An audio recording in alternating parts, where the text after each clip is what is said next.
젊은 청년 세대들이 이제 북한이 제공하는 미디어 콘텐츠들을 더 이상 즐기지 않고 외면하고 있다는 거죠. K-팝, K-드라마, 이제 그걸 탐닉하고 있습니다. 아, 나도 저기 가서 살다 한번 죽었으면 원이 없겠다 이러면서 젊은 청년들이 탈북의 길로 나서고 있는 겁니다. 기득권층이 벌써 등을 돌리고 있어서 탈북은 지능순이다 뭐 이런 얘기까지도 하고 있거든요. 이렇게 되다가는 정말 북한 김정은 체제가 껍데기만 남는 거 아니야. 북한 주민들은 김정은 체제가 무너지거나 어떤 급변 사태가 있을 때 남북이 통일돼서 함께 살기를 원할까요? 최근 북한 전역에서 망조 징후들이 나타나고 있다고 하는데 주로 어떤 것들인가요? 이상한 조짐이 나타나고 있는 거죠. 평양에 김정은이 야심차게 지었던 빌딩에서 균열이 발생하고 붕괴 조짐이 나타나는 부분이 하나 있고요. 또 전력 강화, 국방력 강화라는 미명하에 5,000톤급 신형 구축함을 선보였는데 이게 그만 진수식 과정에서 철퍼덕하고 바다에 빠져버린 겁니다. 어떻게 보면 뭐 그런 사고 있을 수 있는 것 아니냐 이렇게 말씀도 하실 수 있지만요. 북한 경제 전반, 북한 체제의 어떤 전반적인 역량이 모여져서 신형 군함을 만들 수 있고 또 건축물도 안전이나 또 아름다움 뭐 여러 가지 종합적인 요건들이 갖춰져서 제대로 된 건물이 나올 수 있는데 이런 것들이 무시되고 있다는 거죠. 김정은의 지시, 특히 속도전, 빨리 해라, 언제까지 완공해라 이런 것들 때문에 또 더 크게, 더 많이 지어라 이러다 보니까 문제가 생긴 겁니다. 이뿐만 아니죠. 이런 눈에 보이는 것 말고 김정은을 괴롭히는 또 다른 망조들이 있습니다. 평양에 북한의 젊은 청년 세대들이 이제 북한이 제공하는 미디어, 여기에 콘텐츠들을 더 이상 즐기지 않고 외면하고 있다는 거죠. K-팝, K-드라마, 영화에 빠진 젊은이들이 이제 그걸 탐닉하고 있습니다. 심지어 김정은이 한국 드라마 영화 보면 가만 안 놔둔다? 5년, 15년 징역형을 때리는 법을 만들었는데도 막지 못하는 거죠. 드라마를 하나, 두 개, 5편, 10편, 또 50편, 100편 보다 보면 아, 나도 저기 가서 살다 한번 죽었으면 원이 없겠다 이러면서 젊은 청년들이 탈북의 길로 나서고 있는 겁니다. 핵심 엘리트들의 탈북 러시가 이어지는 것도 김정은의 고민거리입니다. 북한 체제 내부에서는 북중 접경을 꽁꽁 막고 감시 카메라를 설치하고 해서 더 이상 북중 접경으로는 탈북이 이루어지기 좀 어렵다 이런 얘기도 나오지만요. 믿고 해외에 내보낸 외교관, 그 가족, 또 주재원, 북한 김정은을 떠받치는 정말 핵심층인 줄 알았는데 이들이 등을 돌려서 자식들의 미래를 위한다면서 한국행을 선택하고 있는 겁니다. 건설업, 제조 분야 이런 데서 김정은도 얘기했습니다. 허풍 떠는 거 이런 것들이 북한 체제에 나타나고 있기 때문에 이렇게 되다가는 정말 북한 김정은 체제가 빈 껍데기만 남는 거 아니냐 이런 전망들이 나오고 있습니다. 엘리트층의 탈북이 계속해서 늘어나고 있는 상황인가요? 이런 상황이 시사하는 점은 어떤 게 있을까요?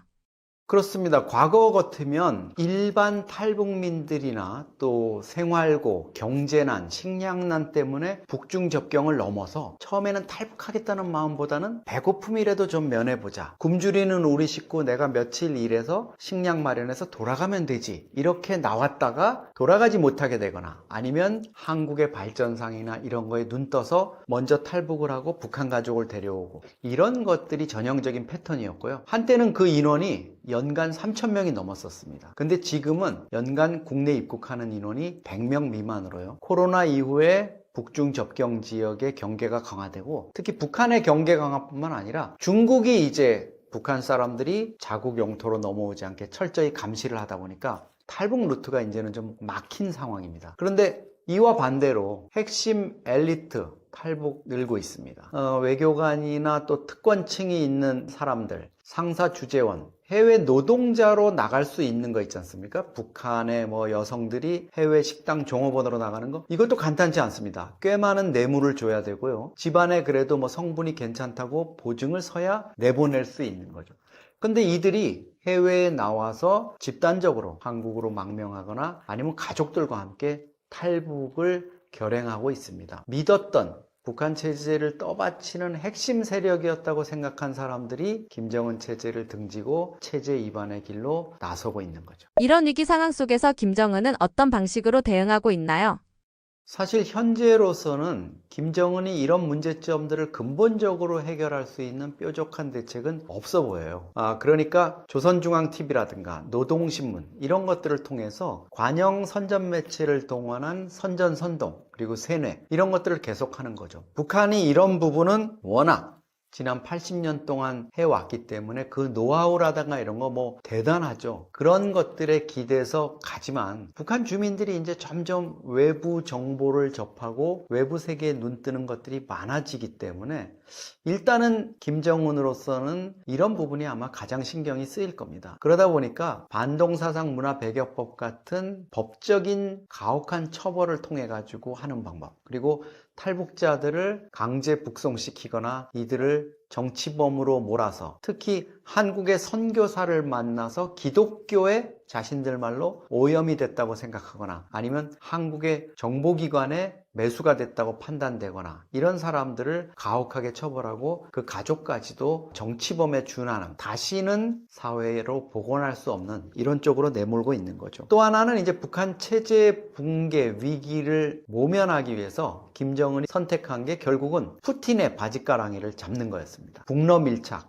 특히 우크라이나 전쟁을 기화로 해서 포탄도 주고 병력도 수만 명을 보내는 방식으로 해서 푸틴의 환심을 샀고요. 국제사회가 뭐라 그러든 유엔이 뭐라고 비난하든 또 많은 청년들이 가서 죽어서 주민들이 거기에 대해서 불만을 갖던 말던 일단 자기 체제 유지를 위해서 푸틴을 활용하고 있는 것으로 이렇게 볼 수가 있겠습니다. 최근 잇따른 북한의 아파트 붕괴 사고의 이유가 무엇이라고 생각하시나요?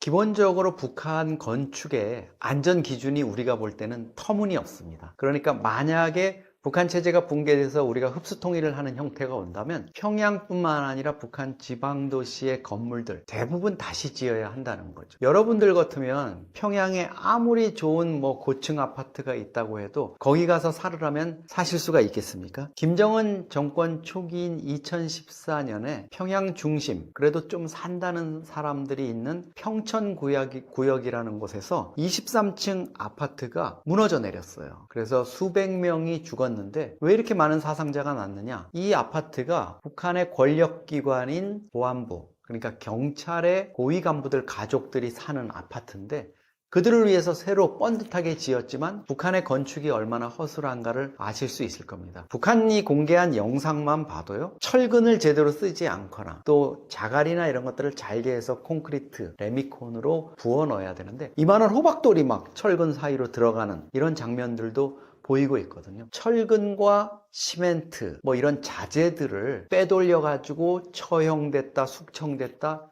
이런 보도들이 자주 나오는 것만 봐도 부실공사, 뇌물 이런 것들이 북한 건축물의 어떤 안전 이런 것들을 위협한다고 볼 수 있습니다. 53층 고층 아파트도 김정은 초기에 체제 선전을 위해서 지었지만 전력난 또 용수, 수돗물 같은 게 제대로 올라가지 않고 하수 처리가 안 되기 때문에 20, 30층 위에 고층에는 제대로 사람이 살지 못하죠. 그러다 보니까 불황인 계층인 꽃제비들이 밤에 숙소로 이용하더라 이런 얘기도 나오고 있습니다. 사실 우리도 1970년 4월에 와우 아파트 사건이라 그래서 5층짜리 아파트가 준공 석 달 만에 붕괴돼서 33명이 사망하는 이런 어처구니 없는 사고가 있었습니다. 또 94년 10월에는 성수대교가 붕괴해서 32명이 죽었죠. 물론 이런 것들이 후진국형 건설 재난이라고 볼 수 있는데요. 북한이 지금 이 대명천지에 21세기 넘어서 이 시기에 지금 이런 사고들이 빈번하다는 것은 북한이 아직도 우리의 1970, 80년대 이 수준에서 벗어나지 못하고 있다. 이런 거를 입증한다고 볼 수 있습니다. 이런 북한 안전 문제에 대한 주민들의 반응은 어떤가요?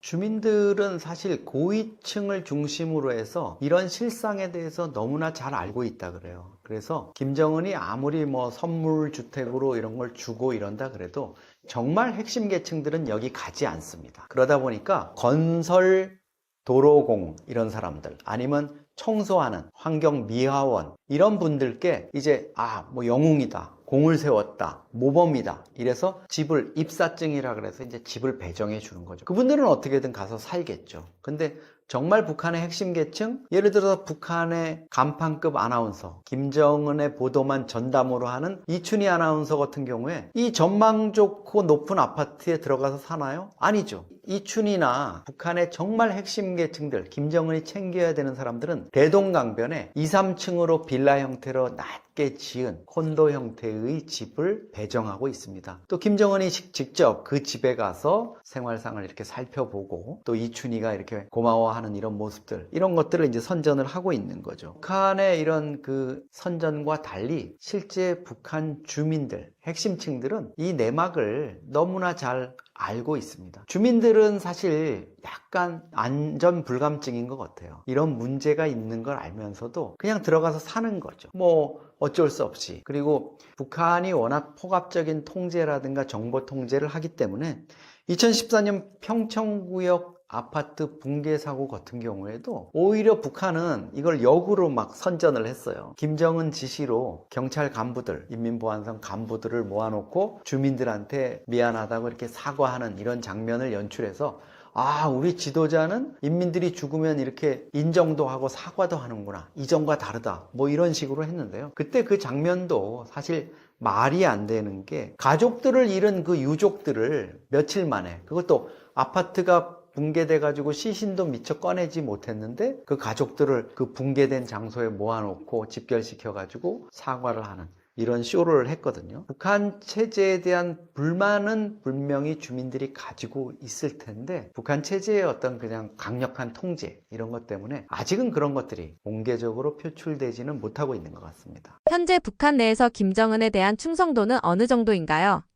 김정은 체제에 대한 불만이라든가 김정은에 대한 어떤 반감 이런 것들이 점점 확산되고 있죠. 특히 그 기폭제가 된 건 김정은이 2011년 아버지 김정일이 사망하면서 27살 나이에 북한 권력을 잡았습니다. 지금 15년째 통치를 하고 있는데 집권 초기에 여러분들 기억하시겠지만 2013년에는 고모부인 장성택을 처형했어요. 뭐 만고역적 이렇게 죄명을 씌워서. 그리고 그 이후에는 자신과 권력 경쟁을 했던 이복형 김정남을 또 독살을 했습니다. 백주대낮에. 그 외에 많은 간부들, 노 간부들, 또 군 우리로 말하면 국방장관 참모총장을 지낸 노 군인들을 공개 처형을 했어요. 이런 부분들이 약간 공포정치로 해가지고 권력 기반을 다지는데 일부 작용을 했다고 보는 시각도 있지만 그런 반감들, 그리고 그때 가족을 잃었거나 자기의 친지 또 뭐 동료 이런 사람이 무참히 참혹하게 죽어가는 모습을 본 사람들은 김정은에게 아마 지지 입장이나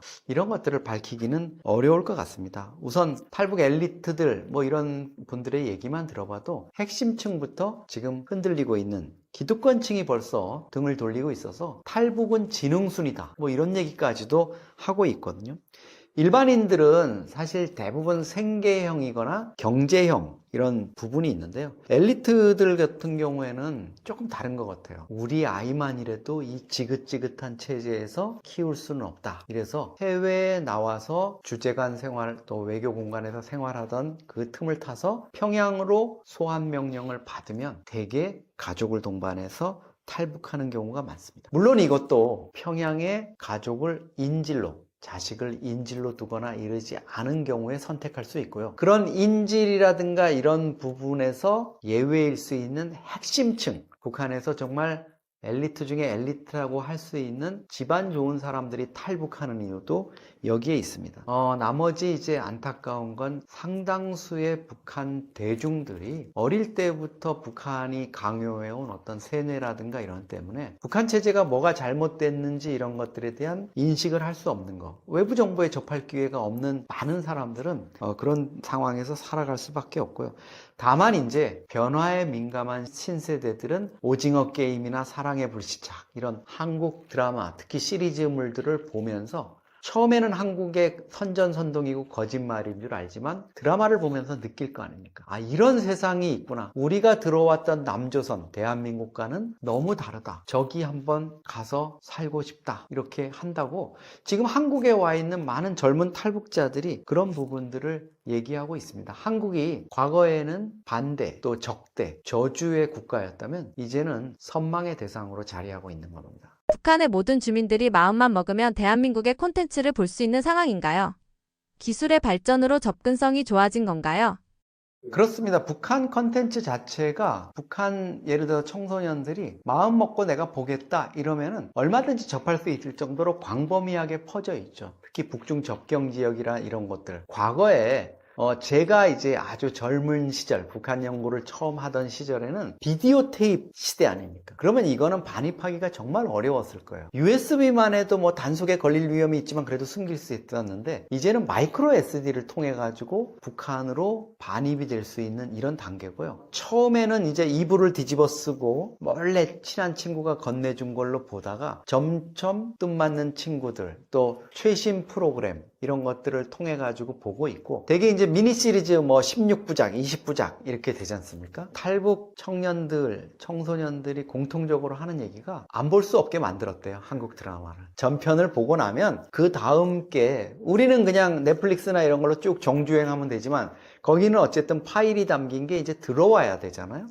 그거를 기다리는 게 정말 너무 힘들었다고. 그러면서 이분들이 이제 한국에 와서 하는 얘기가 다 그 얘기예요. 어떻게 남조선 드라마는 그렇게 얄밉게 만듭니까? 앞에 편이 딱 끝나면 그 다음 편이 궁금해서 잠이 안 올 정도로 그렇게 만든다고 얘기들 합니다. 이제 접근할 수 있는 루트라든가 이런 것들이 많아지고 있기 때문에 북한 당국이 아무리 뭐 극형에 처한다, 너 신세를 망친다, 심지어 중고등학교 학생들을 학교에 모아놓고 그 앞에 남한 드라마를 본 두 학생을 머리를 빡빡 깎여가지고 거기서 공개 재판을 하고 그 자리에서 수갑을 채워가면서 징역 9년, 한국 드라마 봤다고 징역 9년을 선고해요. 그리고 학생들한테 너희들은 이자들처럼 남조선 색정물 아니면 황색 드라마에 빠져서 신세 망치지 마라, 이렇게 경고하는 방송까지도 북한 내부, 우리가 볼 수 없는 북한 내부의 어떤 사상교육용 케이블 채널을 통해 가지고 선전선동을 하고 있습니다. 만약 북한이 체제적으로 붕괴되는 일이 벌어질 가능성은 얼마나 있나요? 그럴 경우 대한민국은 어떻게 되는 건가요? 북한 체제가 영구히 저런 식으로 김정은이 집권을 하고 또 그 딸인 김주애가 집권해서 4대, 5대 이렇게 갈 수 있을 거라고 생각하는 사람들은 사실 많지 않습니다. 그렇게 된다면 우리가 민주주의나 또 다원화된, 개방화된 사회의 어떤 장점이나 이런 부분에 대해서 한번 근본적인 의문을 던져봐야 되겠죠. 아마도 할아버지, 아버지, 김일성, 김정일 시대와 달리 김정은은 자기가 집권하는 기간 동안에 주민들의 외부 정보에 대한 유입, 접촉을 통한 어떤 자각, 외부 세계의 변화에 적응하지 못하는, 따라가지 못하는 압박, 이런 것 때문에 체제가 붕괴하거나 적어도 김정은이 권력에서 축출되거나 아니면 김정은이 여러 가지 건강상의 문제라든가 다른 이유로 유고 상태에 빠지는 이런 상황이 저는 닥칠 수 있다고 봅니다. 이런 상황에서 사실 김정은이 축출된 다음에 민주정치가 민주화된 어떤 정치체제가 등장한다면 가장 바람직하고 개혁개방으로 갈 수 있다면 뭐 더할 나위가 없겠죠. 기본적으로 북한 체제가 어떤 유고 상태가 된다면 한미연합전력이 북한의 진주에서 치안이라든가 이런 거를 담당하게 됩니다. 우리 통일부 장관이 자유화 행정본부라는 일정의 총독부를 설치해서 북한 지역을 통치하면서 주민들에 대한 통제, 그리고 군인들, 무기에 대한 통제, 핵에 대한 통제, 이런 것들을 실시하게 되고요. 그런 부분이 상당 부분 비밀이지만 우리 정부의 유사시 북한 급변사태 대비 계획으로 만들어져 있습니다. 그런데 물론 우리 정부가 구상한 대로 될 거냐, 그거는 조금 다를 수가 있습니다. 다양한 시나리오가 있고 또 남북 간의 문제만이 아니라 중국, 러시아, 그리고 미국 등 주변국의 영향이 있을 수 있다고 볼 수 있죠. 특히 뭐 그동안에 전통적으로는 미군이 들어가고 이러면 중국이 북중 접경으로 한국이나 미국과 맞서게 되는 이런 부담 때문에 중국 군이 뭐 심양군구에 있는 병력이라든가 이런 병력들이 압록강, 두만강을 넘어서 북한 지역에 진주할 수 있다. 그 과정에서 UN, 미국, 뭐 또 중국 이렇게 해가지고 적절한 어떤 선이 그어지지 않을까, 뭐 이런 시나리오도 있지만 최근 들어서는 가장 걱정되는 건 사실 러시아입니다. 2022년 2월 우크라이나 전쟁을 계기로 해서 김정은이 푸틴과의 밀착을 강화했고, 특히 작년 6월에 푸틴이 방북해서 맺은 전략적 포괄적 동반자 관계 조약에 따르면 북한이나 러시아 어느 한쪽이 외부로부터 침략을 받거나 전쟁 상황에 빠지게 되면 군사력으로 전적으로 모든 걸 지원하게 이렇게 돼 있습니다. 중요한 건 이 조약에 따라서 북한 김정은이 러시아에 병력을 수만 명 파견했다는 겁니다. 이렇게 되면 러시아 입장에서는 북한이 만약에 유사시 어떤 병고 상황에 빠졌을 때 북한이 굳이 요청하지 않더라도 우리는 이 조약에 따라서 과거에 북한 김정은이 우리 러시아를 도왔지 않느냐, 우리도 지금 북한 상황에 직면해서 군대를 보내겠다 해서 러시아가 임의로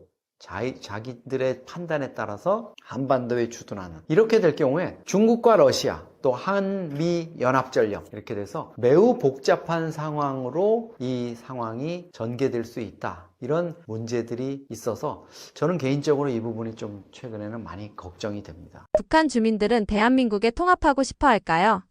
북한 주민들은 유사시 김정은 체제가 무너지거나 어떤 급변 사태가 있을 때 한국이 자신들을 도와주고 남북이 통일돼서 함께 살기를 원할까요? 저는 그렇게 원한다고 봅니다. 북한 주민들로서는 사실 선택의 여지가 없습니다. 우리는 북중 혈맹 관계, 산과 물이 있다는 인방, 김일성과 모택동의 이런 우정, 이런 것들 얘기하면서 북한과 중국이 그동안의 북중 관계를 강조해 왔는데요. 사실 북한 주민들은 중국에 대한 감정이 좋지 않아요. 과거에 김정은의 아버지인 김정일도 비공개리에 당 간부들과 대화하면서 중국 놈들을 믿지 마라, 저 돼지 같은 놈들이다, 이렇게 해가지고 중국 지도부가 엄청 충격을 받고 진짜 불그락불그락 한 적이 있었습니다. 러시아에 대해서도 지금 김정은이 푸틴과 북러 밀착을 얘기하지만 좋은 감정이 아닙니다. 물론 김정은이 대남 적대 정책을 하면서 대한민국이 제일 주적이니 이렇게 얘기해서 북한 주민들의 감정이 관영 매체나 이런 걸로 보면 엄청 안 좋은 걸로 나타나죠. 그렇지만 탈북민들이나 북한 엘리트 계층들의 얘기를 들어보면 북한 고위층도 한국이 얼마나 발전했고 얼마나 좋다는 거 다 알고 있고, 일반 주민들의 상당수도 이미 한국의 드라마나 영화, K 컨텐츠를 소비하고 있고, 또 상당수의 그 한국 제품들, 초코파이라든가 햄소시지라든가 또 한국제 스타킹이라든가 라면, 불닭볶음면, 이런 것들에 빠져서 한국의 발전상 이런 것들을 드라마를 통해서 간접으로도 체험하고 실제로 한국에서 반입된 물건을 장마당에서 구입해서 소비를 하고 있다고 합니다. 김여정이 이재명 정부를 향해 강경한 발언을 내놨는데 현재 북한은 이재명 정부를 어떻게 인식하고 있다고 보시나요? 일단은 상대하기 싫다, 무시하고 싶다, 건드리지 마라, 이런 한 3가지 메시지가 그동안에 있었어요. 근데 이재명 정부의 등장 한 50일 동안 북한이 침묵하고 있었어요. 과거 같으면 대선 기간 전부터 특정 후보를 당선, 낙선시키려고 막 난리치고 이렇게 하고 비난전 이렇게 했을 텐데 아무 움직임도 없었습니다. 제가 30년 북한에 했지만 처음이었거든요. 그리고 이재명 대통령이 당선됐는데 대한민국에서 대통령 이재명이 당선됐다, 3문장인가 하고 끝났었어요. 그런데 7월 28일 날 김정은 국무위원장의 여동생인 김여정이 드디어 폭발을 했습니다. 또 이제 한국에서 이런저런 얘기가 나오니까 너희들 우리한테 변화를 기대하지 마, 무슨 대화는 대화야, 그만하자, 이런 식으로 한번 내놨거든요. 미국에 대해서도 그때 같은 날 따로 성명을 내가지고 북미 정상회담 얘기가 있는데 그런 거 꿈도 꾸지 마라, 이런 선으로 이제 원론적으로 차단벽을 친 거라면요, 8월 14일 날에는 김여정이 똑같은 담화를 냈는데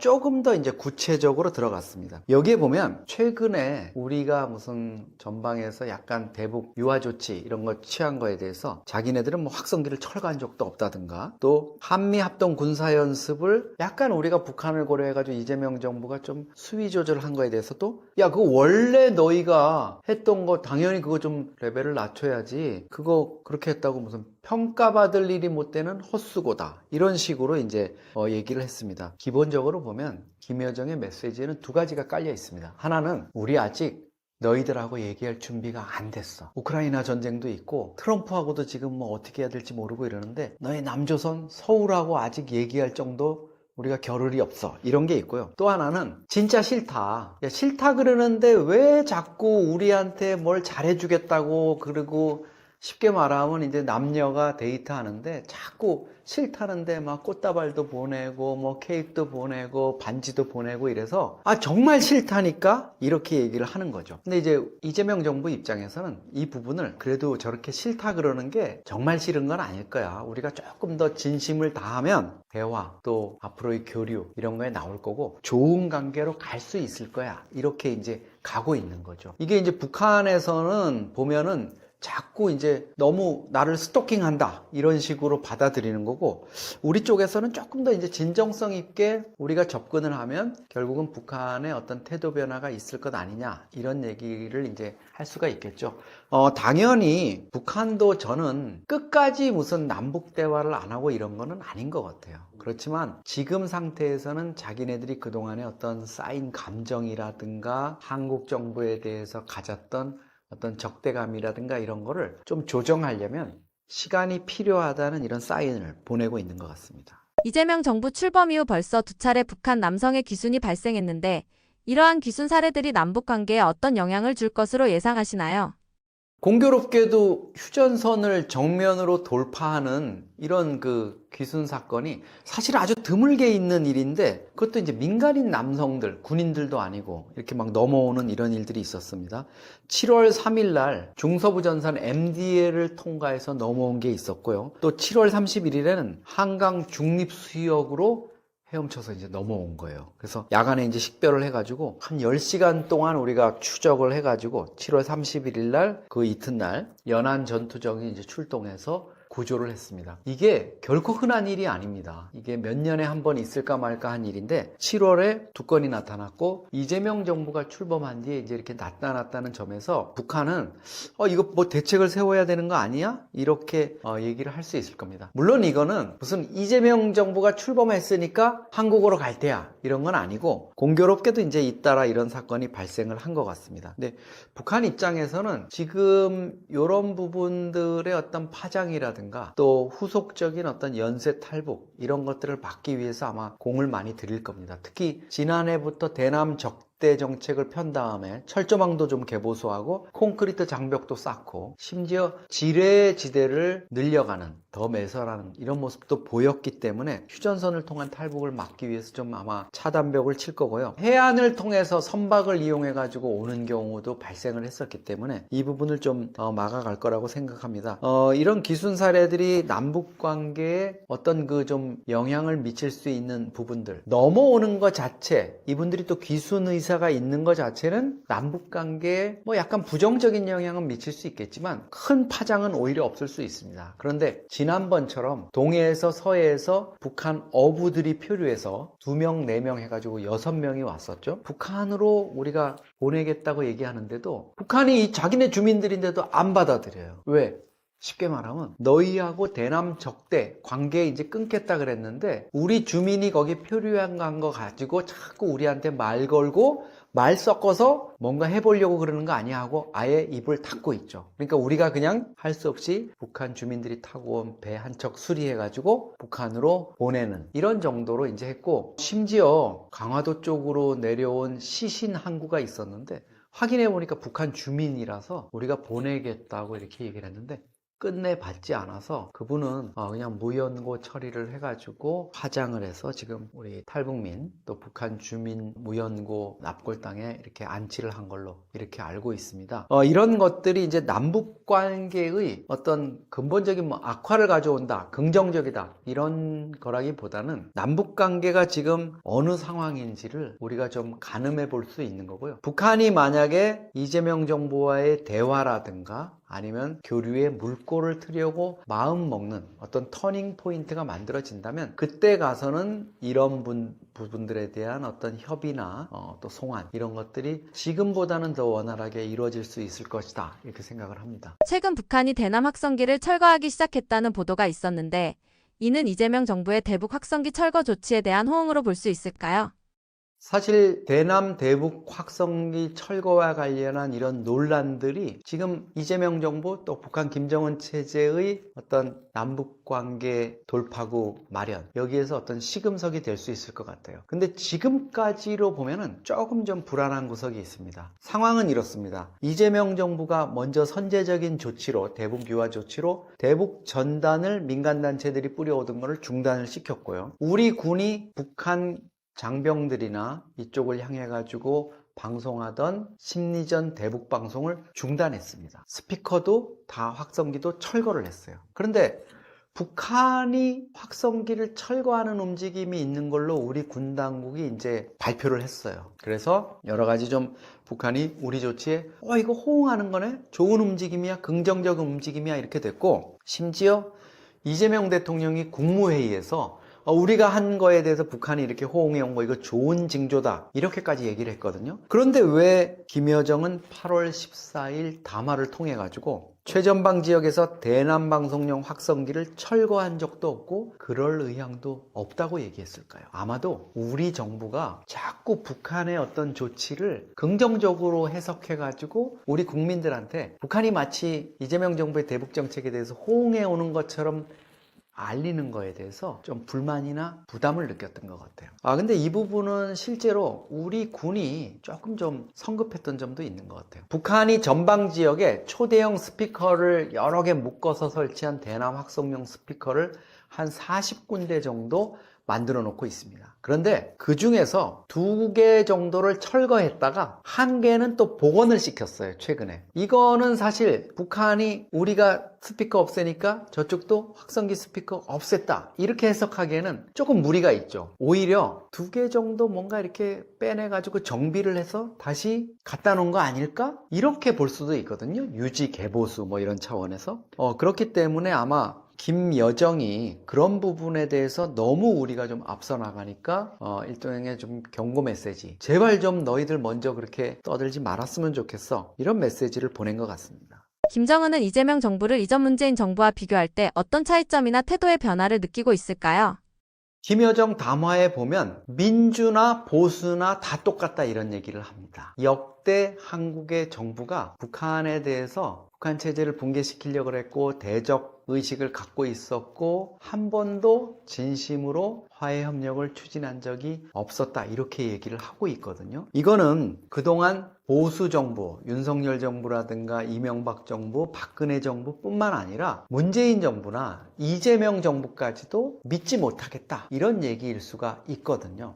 근데 이게 처음 나온 얘기는 아닙니다. 기원이 사실은 꽤 멀리 가야 됩니다. 문재인 정부 시절에 문재인 당시 대통령하고 김정은이 3차례 남북 정상회담을 했습니다. 2018년에. 평창 동계올림픽 때 김여정이 특사로 왔고 대표단도 와가지고 평창의 봄이라는 이런 얘기까지도 나왔었거든요. 그런데 결국은 북미 정상회담, 특히 하노이 회담이 파국을 맞으면서 문재인 정부가 당시 북미 회담과 관련해서 어떤 조언을 해준 게 잘못됐다, 이런 불만을 품고 김정은이 갑자기 문재인 대통령을 향해서 입에 담을 수 없는 욕설을 하고 나섰죠. 오지랖 넓은 중재자. 그러니까 북미 간에 뭐를 중재를 하겠다고 한국의 대통령이 나섰는데 오지랖 넓은 행동이었다, 이렇게 비난을 하잖아요. 또 한 가지는 삶은 소대가리, 뭐 이렇게 비난을 해요. 이거는 북한식으로 보면 그 제대로 알지도 못하면서 혼수를 뚠다 그래서 우리를 망쳤다. 물론 저는 이렇게 생각합니다. 김정은이 자신의 체제의 명운을 걸고 트럼프 대통령과 협상을 하는 자리라면 누가 조언을 하든지 간에 자기 스스로의 판단,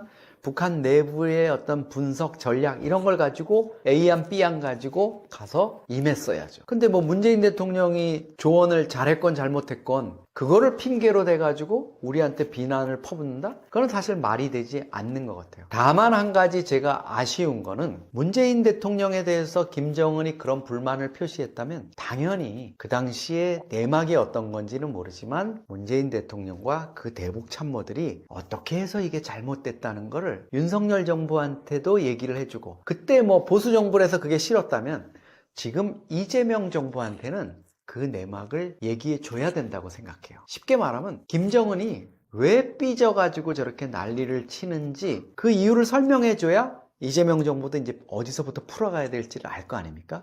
그 부분이 아직까지도 문재인 전 대통령이 얘기를 안 하고 있는 것 같아요. 그래서 저는 이 부분을 김정은이 지금 이재명 정부를 문재인 정부와 똑같은, 더더군다나 이재명 정부, 문재인 정부의 구성원이나 아니면 그 정부를 지지하고 성원하고 있는 사람들 입장에서 보면, 아니 우리가 보수 정부, 윤석열 정부, 이명박 정부, 박근혜 정부랑 똑같이 북한에서 취급받는다고? 이게 말이 돼? 이런 식으로 생각을 할 수가 있거든요.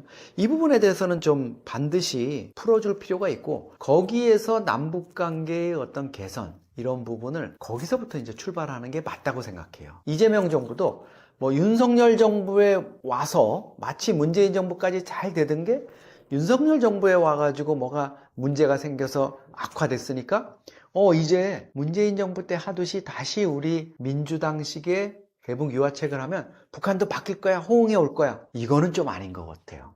근본적으로 어디가 잘못됐는지, 문재인 정부 때부터 뭐가 좀 꼬였구나. 근데 윤석열 정부에 와서 더 악화되고 얽혔는데, 그러면 윤석열 정부 때만 들여다봐가지고는 안 되겠네? 앞에까지 좀 들여다보자. 여기서 출발할 필요가 있습니다. 앞으로 이재명 정부하에서 남북관계는 어떤 방향으로 흘러갈 것으로 전망하시나요? 너무 이재명 정부가 지금 장밋빛 플랜을 내놓고 있어요. 특히 저는 이거 쉽지 않겠다 이러면서도 되면 좋겠다 한 거는 북한 개별 관광. 우리 국민들이 개별 관광이라는 거 차 몰고 가가지고 뭐 개성 가서 선주교도 보고 고려 성균관도 보고 또 박연폭포도 보고 위에 올라가서 금강산도 보고, 그리고 김정은이가 만들었다는 원산 갈마반도의 해양 리조트 명사십리 가볼 수 있으면 정말 좋겠죠. 근데 과연 이게 지금 그냥 이렇게 덜컥 내놓아가지고 실현이 될 수 있는 문제냐? 이런 부분에 있어서는 조금 이제 신중해야 된다는 이런 생각이 듭니다. 물론 이제 그동안의 남북 관계가 너무 암울하고 차단되어 있고 적대 관계라는 걸 깨기 위해서는 국민들한테 좀 희망의 메시지를 주는 것도 저는 필요하다고 봐요. 이재명 정부가 아마 대북 돌파구를 열기 위해서 모든 노력을 할 겁니다. 그걸 위해서 북한 전문가이고 오랫동안 대북 전략을 짜는 실무 경험이 있는 이종석 전 통일부 장관을 국정원장에 임명했잖아요. 그리고 그동안 남북회담이라든가 이런 데서 항상 핵심적인 역할을 해오고 김정은도 만나고 또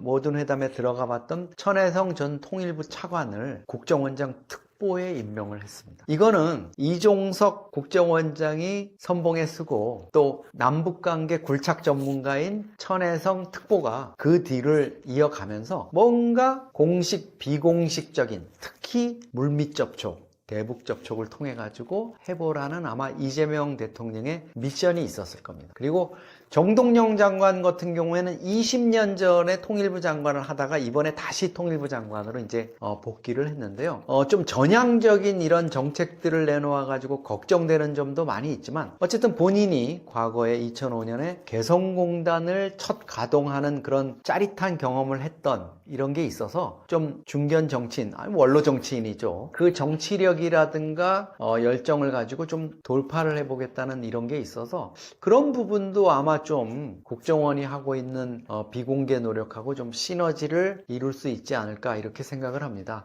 이재명 정부는 어떻게 보면 훨씬 더 어렵죠. 문재인 정부 같은 경우에는 앞에 이제 박근혜 정부라든가 이런 데서 남북관계가 막혔던 것들, 이런 것들을 새롭게 뚫어 나가면서 김정은 위원장하고 세 차례 정상회담도 하고 북미 회담도 열리는 국면이었기 때문에 뭔가 좀 많이 할 수 있었던 것 같아요. 근데 이재명 정부는 지금 이제 얽힌 실타래부터 풀어야 되기 때문에 많은 부담들이 있을 겁니다. 그렇지만은 저는 그동안에 북한이 협상에 응하거나 또 남북관계를 임했던 이런 패턴을 보면 하루아침에 바뀝니다. 전날까지 절대 안 하겠다고 이렇게 했지만 하루아침에 갑자기 회담을 받아들이고 북한에서 뭐 특사가 오고 우리 측에서 고위급 특사가 가가지고 김정은을 만나고 이러면, 특히 탑다운 방식이 아주 유명하죠. 다 얽혀있고 엉망인데 김정은 한번 만나서 김정은이가 이제 잘해봅시다 뭐 이렇게 하면은 그냥 풀려나가는 이런 패턴들이 많이 있거든요. 지금 남북관계가 좀 엄중하고 꼬여는 있지만 저는 북한이 어느 시점 되면 우크라이나 전이 좀 해결되고 북미 정상회담이라든가 이런 부분에 어떤 물꼬가 좀 트이게 된다면 김정은이 이재명 정부의 회담 제의, 특히 이재명 대통령을 만나서 정상회담을 하거나 이러는 상황까지도 저는 배제할 수 없을 거라고 봅니다. 최근 북한은 김정은이 제방 점검에 나서며 재예방의 총력이라는 이미지를 내세웠지만 실제로는 구멍이 뚫린 채 방치된 제방이 보도됐는데요. 이러한 이미지 메이킹과 현실 사이의 괴리는 왜 생기는 걸까요? 사실은 그 제방에 구멍이 난 걸 보게 되면요. 우리가 그걸 예민하게 반응을 하는 거예요. 왜냐면 남한에는요. 어떤 구조물을 미장을 하게 되면 틈이 없잖아요. 완벽하잖아요. 근데 사실 그것도 시멘트나 자재들이 많고 질이 좋았을 때 그런 거예요. 그리고 북한은 제방에다가 시멘트를 쓸 정도로 시멘트가 없어요. 그리고 지금까지는 순천 시멘트를 해가지고 막 공장에서 생산을 하고 했는데 그 시멘트라는 게 전기도 있고 석탄도 있고 모든 것들이 안 받침됐을 때 시멘트가 나오는데 그래서 중국에서 많이 수입을 했어요. 코로나 이전에는. 근데 중국 시멘트는 괜찮습니다. 저도 써봤는데. 근데 북한 내부에서 생산하는 시멘트는 질이 좋은 것도 있지만 저마르가라는 게 있어요. 그러니까 이제 그 강도수가 낮은 거. 근데 이런 저마르가를 가지고 미장을 하게 되면요. 이렇게 기포가 난 것처럼 구멍이 나 보여요. 그러다 보니까 이제 기본적인 아파트 건설 이런 데에 제일 좋은 자재를 주고 재해 예방 같은 거는 정말 여분이 있어야 거기다가 하는데 그러다 보니까 이제 그 간격과 간격 사이에 질이 낮은 그런 시멘트 같은 걸로 미장을 하다 보니까 간격도 보이고 구멍이 뚫릴 수밖에 없는 거예요. 근데 북한 입장에서는 그게 너무 당연한 거예요. 근데 우리가 딱 봤을 때는 야 저거 재해 예방을 저렇게 하라면서 제방에 저렇게 구멍이 뚫렸는데 저게 또 며칠을 갈까 이렇게 생각하는데 북한은 그래요. 왜냐하면 뭔가 우리가 그러잖아요. 좋은 물건을 하나 사야 그게 오래 쓰고 지적이고 뷰티가 나잖아요. 근데 이제 북한은 못 살고 그런 자재들이 없다 보니까 또 벼락치기로 재해가 나면 거기에다가 그냥 일반 모래 강도가 낮은 세면 이런 거 가지고 대충 이제 제방뚝을 쌓는단 말이에요. 근데 이게 물에 견디는 힘이 약해요. 그러면 그 다음에 또 무너져요. 그러면 거기에다가 또 쌓아요. 그러니까 이제 계속 악순환이 되는 거죠. 그러니까 못 사는 나라가 더 못 살 수밖에 없는 이유가 이게 제방뚝에서도 나타나는 것 같아요. 그래서 저는 그 제방뚝에 구멍이 났다? 북한 기준으로 봤을 땐 당연한 건데 이렇게 생각을 하죠. 근데 이런 것들은 그 해결책은 딱 한 가지 방법밖에 없죠. 빨리 개방을 해가지고 조금 좋은 세면 들여오고 나라에서 좋은 세면을 생산해가지고 대한민국 제방처럼 제대로 싸우면 구멍이 왜 나겠어요. 답이 없는 거죠. 지금 상황에서. 북한이 중국 시멘트를 수입할 여력도 없는 건가요? 코로나 이후에 야금야금은 해요. 하지만 이제 세멘트보다 더 좀 긴급한 자재들이 몰래 넘어오다 보니까 세멘트 같은 거는 이제 조금 물량이 많잖아요. 지금 대대적으로 북한으로 들어오지는 못한다고 들었습니다. 신의주 아파트가 작년 홍수로 떠내려갔다가 3개월 만에 복구됐다고 알려졌는데요. 실제 주민들이 거주 가능한 수준으로 복원되었나요? 아니면 보여주기식 복구에 불과한가요? 저도 사실 이 내용을 기사를 통해서 봤는데 떠내려간 아파트를 3개월에 짓는다는 거는 거짓말이고요. 거의 이제 건설자들을 동원해가지고 그러니까 북한에는 그런 게 있어요. 말씀이 중요해요. 왜냐면 북한 전역에 다 수해가 났어요. 그러면 이제 압록강, 두만강을 중심으로 해서 많은 마을들이 떠내려갔을 거잖아요. 근데 이 마을 중에서도 특히 김정은이 뭐라고 말했을 때, 자, 신의주 빨리 복구하시오. 그러면 그 말씀은 지상의 법령이에요. 그러면 어떡하겠어요? 거기에 대해 다 몰빵을 하는 거죠. 하지만 3개월은 너무 무리고요. 적어도 그래도 6, 7개월? 그래야 뼈대 아파트라도 겨우 짓는데, 저는 제가 살았던 그 고향을 기준으로 말씀을 드리면 양강도 같은 경우에는 그 해산위원 옆에 그 압록강이 몇 년 전에 싹 쓸어갔어요. 그래가지고 그때 그 지역이 말씀을 받았어요. 해산 지역 주민들 빨리 지역을 지어주시오 해서 어디다 지었냐면 그 떠내려간 자리다 또 지으면 안 되잖아요. 그러니까 이제 산 밑에다가 아파트를 지어준 거예요. 근데 그 아파트를 짓자면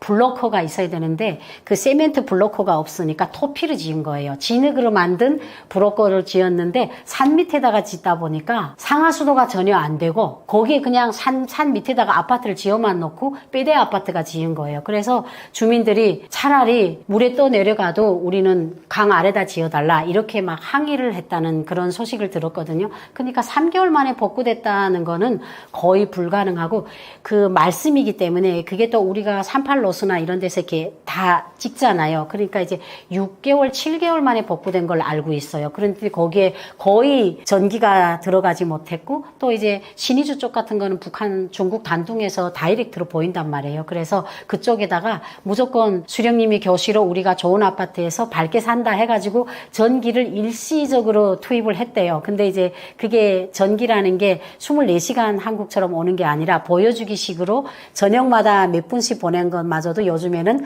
그 불마저도 아예 끊겼다. 그러니까 어떻게 보면 보여주기식 날라리죠. 근데 3개월은 아닌 것 같아요. 적어도 6, 7개월. 화력발전소 근처에 민가들이 유리창 대신 비닐을 바람막이로 사용한다고 하던데 이런 현상이 나타나는 이유는 단순한 자재 부족 때문인가요? 아니면 정책적인 무관심 때문인가요?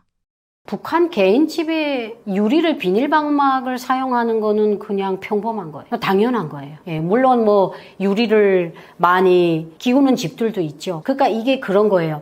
북한이라는 나라를 하나의 잣대로 보면 안 돼요. 실제로 양강도 해상 같은 경우에는 고난의 행군 시 이후에 그 새로 생겨난 돈주들이 많단 말이에요. 이 돈주들은 중국에서 통판 유리를 사와요. 그래서 창문을 아예 그 가운데 판자를 다 버리고 통 유리를 댔어요. 이렇게 또 어떻게 보면 부익한 사람이 있는가 방면에 대부분의 주민들은 그 방풍장치라고 해서 해마다 4월이면요. 비닐이라는 게 바람을 막기 위해서, 그러니까 창문이라는 게 우리가 햇빛을 보기 위해서 만들어진 건 맞지만 유리가 부족하다 보니까 그 거기를 비닐방막으로 오리대라는 걸 대가지고 빠디못을 박아가지고 고정해요. 그리고 4월 달에 그걸 댔다가 그 다음에 4월에 떼요. 왜냐면 비닐은 퇴색이 가요. 시커매지면 또 새 비닐을 사가지고 댄단 말이에요. 근데 그 비닐도 중국에서 들어온 비닐은 투명하고 예뻐요. 그렇지만 이제 국내에서 생산하는 건 어둡거든요. 그리고 지금도 통유리를 댄 부잣집도 있는가 방면에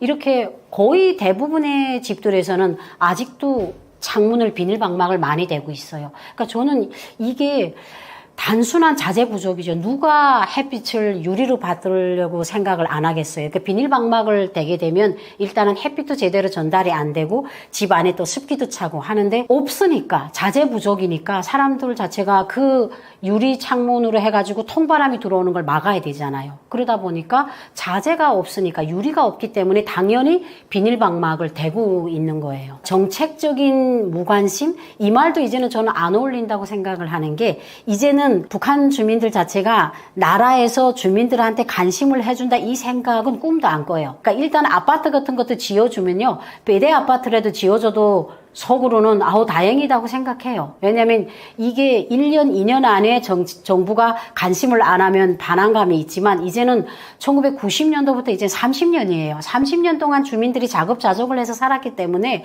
창문에다가 유리를 못 댄다고 해서 야 진짜 왜 나라는 우리한테 이렇게 무관심할까? 이렇게 생각할 사람이 없다고요. 그냥 내 집 창문이니까 그냥 비닐방막을 빨리 대야 되겠다. 대부분의 집들이 비닐방막을 아직도 대고 있죠. 북한이 평양을 중심으로 현대화된 도시 이미지를 집중적으로 홍보하고 있는데 실제 평양과 지방 도시 간 건설 수준 격차는 어느 정도인가요?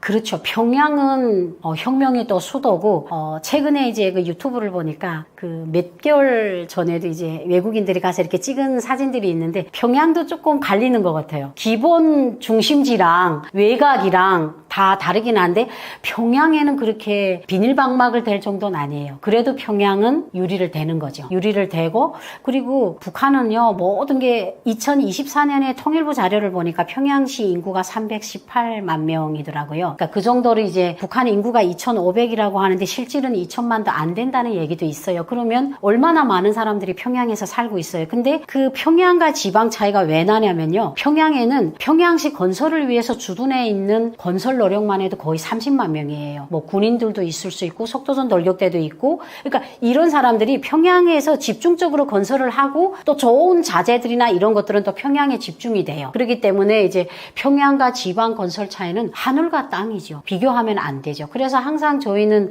북한에 있을 때도 평양 사람들을 참 미워했고 왜냐면 우리랑 다른 세상에서 사는 사람이고 어떻게 보면 북한에는 두 개의 공화국이 존재한다는 말들을 농담 삼아 하잖아요. 평양공화국. 그리고 그리고 또 평양 사는 사람들은 시민증이잖아요. 우리 지방은 공민증이에요. 그러니까 이제 모든 신분이나 건설이나 이런 걸 보면 북한에서 평양을 집중할 수밖에 없는데 저는 실제로 평양에 탈북 전에 가서 보고 왔고 제가 온 다음에도 평양이 너무나 건축에서도 많이 변한 거예요. 하지만 또 이제 몇 년 전에도 보면 그렇게 가학자 아파트 멋있게 지었는데도 약간 균열이 된 게 이제 발견이 돼가지고 한국에서 그게 그 기사가 엄청 크게 났던 적이 있어요. 그러니까 이제 평양에도 집중하느라고 했음에도 불구하고 어떻게 보면 이제 속도전식으로 막 짓다 보니까 이렇게 남한처럼 안전 이렇게 시멘트가 건설을 하면 그 굳는 기간이 있잖아요. 근데 북한은요 그런 기술적인 공법보다는 수령님의 교실을